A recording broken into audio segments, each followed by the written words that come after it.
Bon, A7C ou A7 III?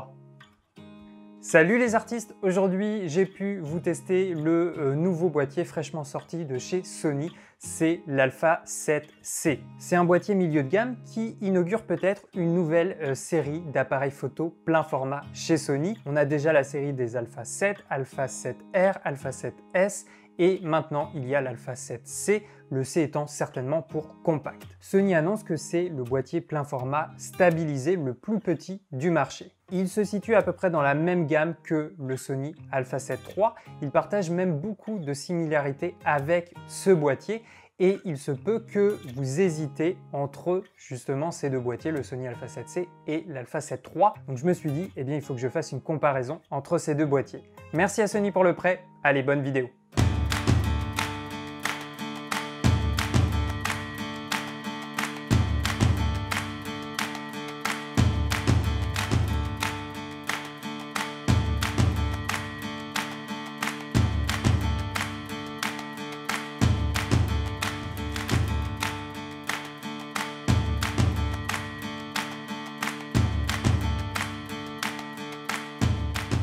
On va commencer par parler de l'ergonomie du boîtier. C'est sans doute là où se trouve la différence la plus visible. Le Sony A7C est un boîtier qui se veut compact et plus léger que ses confrères en plein format. Avec batterie et carte, l'A7C pèse 509 grammes contre 650 pour l'A7 III. Et les dimensions sont également différentes, pas tant en largeur comme tu peux le voir, mais plutôt en hauteur et en profondeur. On le voit au niveau du grip, il a perdu en volume sur le Sony A7C. En termes de confort de manipulation, la balance pencherait un peu plus en faveur de l'A7 III. Il y a également des différences au niveau de l'organisation des boutons et commandes. Sur l'A7C, on perd la bague de contrôle frontal qui se situe habituellement devant le déclencheur. Là, il faudra contrôler tous les paramètres d'exposition avec le pouce. C'est un peu plus contraignant, on perd en efficacité. On perd également le joystick pour déplacer le collimateur d'autofocus et il possède aussi moins de boutons personnalisables que l'A7 III. Par contre, ils ont rajouté sur l'épaule droite une commande dédiée à l'enregistrement vidéo. On a aussi la petite modification au niveau de la roue de sélection des modes qui est apparue déjà sur l'A7S III. Le mode vidéo se situe tout de suite après le mode manuel, alors que sur l'A7 III, entre les deux, on avait les deux modes personnalisés. Chose appréciable, l'emplacement pour la batterie est suffisamment éloigné de la vis pour le plateau rapide. On peut accéder facilement à la batterie. Et ça, c'est pas toujours le cas avec des boîtiers compacts. Au niveau des menus, on peut se poser la question, sont-ils différents? Eh bien non, on a toujours le même menu sur ce modèle, ils n'ont pas repris le nouveau menu qu'on trouve sur la 7S III. Alors moi, ça me gêne pas particulièrement, je me suis vraiment habitué à leur menu, mais c'est vrai, quand on est un nouvel utilisateur chez Sony, les menus peuvent paraître un peu complexes au premier abord. Au niveau du viseur, il s'est déplacé, il est toujours présent sur la 7C, c'est un viseur de 2,36 millions de points comme la 7 III. Par contre, il est plus petit, il fait 1 cm avec une magnification de 0,39 contre 0,5 pour l'A7 III. Personnellement, ça me gêne pas, je n'utilise quasiment jamais le viseur, mais pour les habitués, ça va être un élément un petit peu en retrait sur ce modèle. Ensuite, une des différences notables avec l'A7 III, c'est bien sûr l'écran LCD. Il est monté sur rotule, il est orientable à 180 degrés en mode selfie. On l'a enfin chez Sony, il est aussi apparu d'ailleurs sur la 7S III dernièrement. On peut espérer que désormais ils vont l'intégrer systématiquement dans leur prochain boîtier. En plus, là, l'écran quand on le pivote, il n'est pas bloqué par la prise micro. Un des avantages de l'A7C par rapport à l'A7 III, c'est que sa griffe flash est compatible avec le dernier système de micro sans fil de chez Sony. J'aime aussi beaucoup les caches au niveau des connectiques. Là, on a des petites portes rigides qui s'ouvrent dans des sens logiques. L'A7C utilise également une batterie NPZ, c'est la même que pour l'A7 III. Elles ont plutôt une bonne autonomie. Par contre, au niveau de la carte mémoire, là, il y a un peu de changement. L'emplacement ne se situe plus dans le local à batterie, mais du côté des connectiques, et il ne possède plus qu'un seul slot pour carte mémoire. Ce slot est compatible à l'Ultra Speed 2. Ensuite, on est sur la même taille de capteur, c'est du plein format, on est toujours à 24,2 mégapixels effectifs. L'A7C est équipé également d'une monture E, vous pouvez l'équiper des mêmes objectifs que l'A7 III ou tous les autres boîtiers plein format de chez Sony. L'A7C intègre également le Bionzix X, le dernier processeur qu'on retrouve dans l'A7R4 et l'A9 Mark II. Au niveau des ISO, la plage c'est la même, 100 à 50 200 ISO ou jusqu'à 204 800 en mode étendu. Ensuite, petite différence, avec l'A7 III, l'obturateur monte à 1/8 millième de seconde contre 1/4 millième de seconde pour l'A7C. Je vous compare des images prises avec ces deux boîtiers, j'ai utilisé exactement les mêmes réglages, les mêmes paramètres d'exposition et j'ai aussi utilisé le même objectif pour que vous ayez une comparaison réaliste.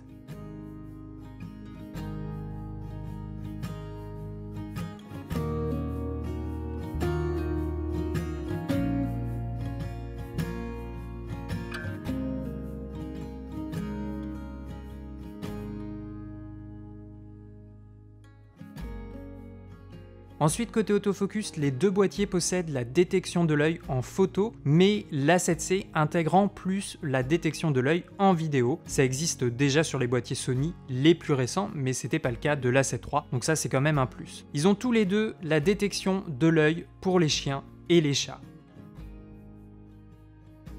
Également, il y a quelques différences au niveau des réglages de la mise au point. Sur l'A7 III, on peut régler la vitesse d'autofocus et la sensibilité de suivi. Il y a 3 paliers à chaque fois. Sur l'A7C, ces deux paramètres ont été développés. On les retrouve d'ailleurs aussi sur l'A7S III et le ZV1, il me semble. La vitesse des transitions est désormais paramétrable sur 7 paliers et la sensibilité de suivi sur 5 paliers. Je te montre des comparaisons sur un suivi rapide. Déjà sur l'A7 III, le point est vraiment très bon, mais là j'ai l'impression qu'il est encore plus réactif avec l'A7C, notamment quand tu fais cette action de montrer des choses à l'écran très proche de la caméra, la bascule de point est quasi immédiate.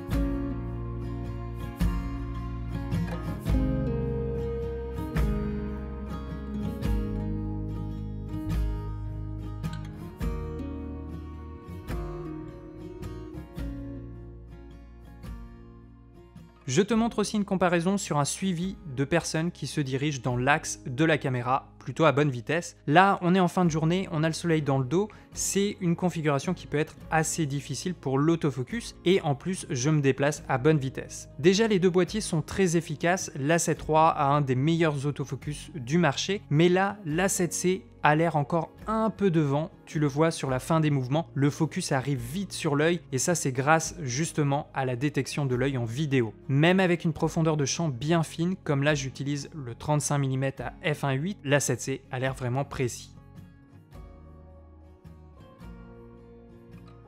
Quand on règle la vitesse et la sensibilité de suivi de l'autofocus au maximum, les deux boîtiers sont très similaires, mais l'A7C a tendance à récupérer les yeux plus rapidement que l'A7 III.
L'A7C a une nouvelle option également de tracking d'autofocus via le tactile et ça a l'air plutôt de bien marcher. Petite nouveauté pour l'A7C, on peut choisir la couleur du point d'autofocus. On a le choix entre rouge et blanc. Sur l'A7 III, par défaut, il est gris et il est beaucoup moins visible que celui de l'A7C, notamment en extérieur. Côté vidéo, je vous montre quelques plans filmés avec l'A7C et l'A7 III.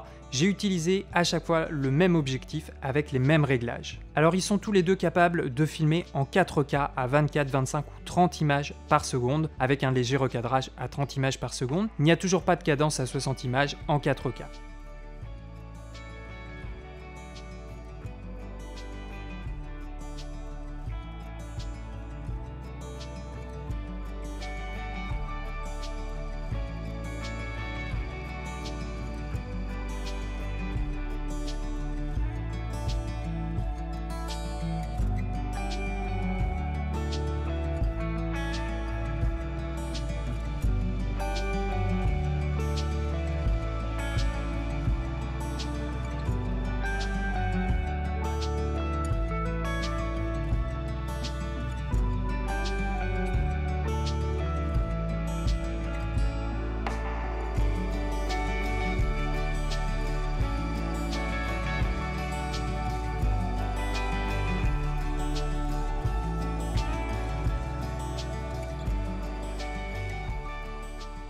Ils filment tous les deux à 100 ou 120 images par seconde en 1080p. Ils ont également les mêmes profils d'images, donc on retrouve le S-Log 2, le S-Log 3 et l'hybride Log Gamma. Autre avantage qui peut faire la différence, l'A7C ne possède pas de limite d'enregistrement, on peut dépasser les 30 minutes. Sur mon test, j'ai dépassé facilement les 60 minutes d'enregistrement en 4K et j'aurais pu aller encore plus loin, il me restait pas mal de batterie. Le boîtier était moyennement tiède, il n'y avait pas l'air d'avoir de surchauffe, donc ça c'est plutôt un bon signe. Et puis à la sortie, pour ceux qui se posent la question, le fichier vidéo n'est pas coupé tous les 4 Go, il reste entier comme c'est déjà le cas avec l'A7 III. Côté sortie HDMI, ça n'a pas changé, on a toujours de la 4K 420 en 8 bits. Alors en photo, quand on envoie les displays sur le moniteur, l'écran du boîtier s'éteint toujours et c'est la même chose pour les plans vidéo 4K dès qu'on lance un enregistrement. Au niveau du rolling shutter, là non plus, ça n'a pas bougé, c'est pareil que pour l'A7 III. Alors il y a eu pire en termes de rolling shutter sur certains boîtiers, mais là, il reste quand même présent. Côté stabilisation, ça n'a pas changé, l'A7C intègre lui aussi une stabilisation mécanique du capteur. Donc ça c'est pratique quand tu l'équipes d'une focale fixe non stabilisée. Pour des plans à main levée, ça peut servir. Par contre, ça ne remplacera pas un gimbal, un stabilisateur externe, ça ne stabilisera pas un déplacement pour du travelling.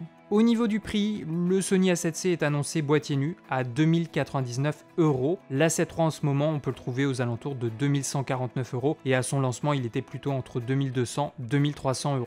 Donc au final, il n'y a pas tant de différence que ça avec l'A7C. Alors je vous ai demandé sur Instagram si vous aviez des questions particulières sur ce boîtier. Vous êtes beaucoup à vous poser la question si on peut considérer cette caméra comme un boîtier de backup, comme une caméra B. Est-ce que c'est pertinent de la coupler par exemple avec un A7 III, un A7S2, un A7R4, etc. Alors j'ai envie de dire oui totalement parce qu'en termes de performance, on est exactement sur la même chose, sur la même qualité d'image, que ce soit en photo ou en vidéo. Et en plus, c'est du plein format, donc on va retrouver la même profondeur de champ, le même type de sensibilité en basse lumière, donc ça va totalement matcher avec les boîtiers et les objectifs que vous possédez déjà. En plus, on a cet écran orientable avec un très bon autofocus, ça peut être un boîtier à utiliser pour des making-of, pour filmer ce qui se passe en coulisses, pour du vlog, des vidéos YouTube, une deuxième cam en interview, etc. Du coup, pour résumer un peu notre affaire, au niveau des défauts, des avantages, on va dire qu'on a moins de boutons personnalisables que sur l'A7 III. On perd la molette avant, on perd le joystick, le grip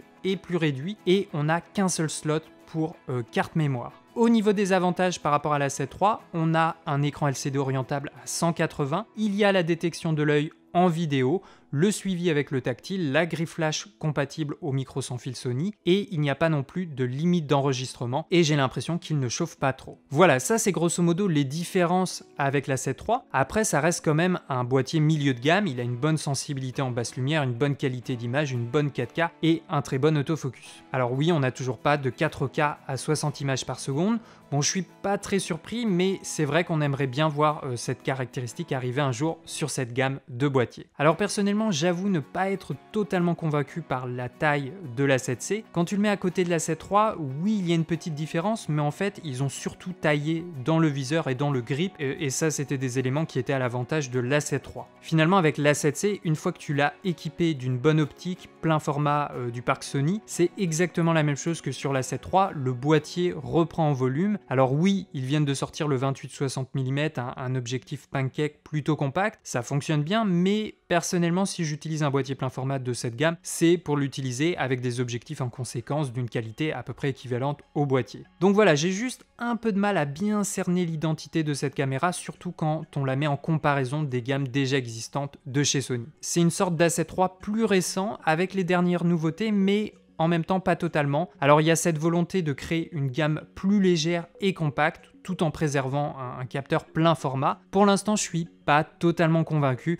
on verra pour les prochaines versions. Après, j'ai eu aussi un peu la même réflexion que vous. Je me suis dit, en tant que deuxième caméra, ça pourrait être un boîtier très intéressant. J'ai la même qualité d'image que l'A7 III, mais là, en plus de ça, on a enfin un écran orientable à 180 degrés. Donc pour YouTube, pour du behind the scene, pour du vlog, ça va être une caméra intéressante. Pour de la presta, ça me fait également un deuxième boîtier de sécurité, même s'il nous manque le double slot pour les cartes mémoire. qui est un élément quand même un peu plus rassurant. Après, si vous êtes dans le cas où vous recherchez un premier boîtier et qu'un capteur plein format ça vous tente, eh bien pourquoi pas choisir l'A7C. Je pourrais pas vous affirmer aujourd'hui qu'il est mieux ou moins bien que l'A7 III. Une chose est sûre, il est plus récent, le processeur est plus récent, il utilise un des derniers systèmes d'autofocus avec la détection de l'œil en vidéo. Il n'y a pas de limite d'enregistrement, ça aussi ça peut faire pencher la balance, et surtout on a cet écran orientable à 180 degrés. Alors je trouve le prix peut-être un peu cher. Après, faut pas oublier non plus que Sony propose des boîtiers APS-C comme l'A6600, l'A6400 qui sont